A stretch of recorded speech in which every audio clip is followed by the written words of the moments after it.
तो क्या कोई अपनी दोस्त के साथ इस तरह बैठता है बताओ?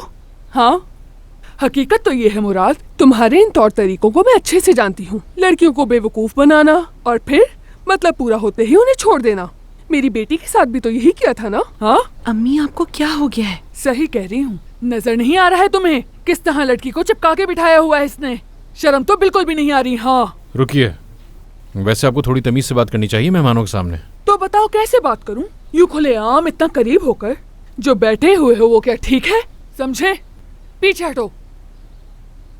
अभी मैं ऊपर जा रही हूँ, सुकून से थोड़ी देर सोऊंगी और जब मैं नीचे आऊँ तो मुझे ये लड़की यहाँ नजर नहीं आनी चाहिए। ओह अच्छा, एक बात है, नवाल और उसकी दोस्त भी ऊपर है, उन्हें तंग मत करिएगा।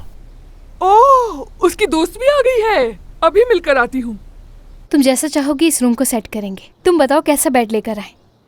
मुझे नहीं पता, ये तुम्हारा कमरा है, जैसा तुम चाहोगी वैसे करो। अनम, मैंने कहा है हम दोनों साथ रहेंगे, तुम मेरा यकीन क्यों नहीं कर रही हो?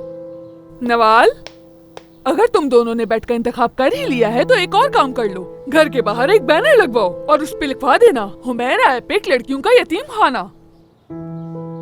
क्या कह रही हैं आप ये?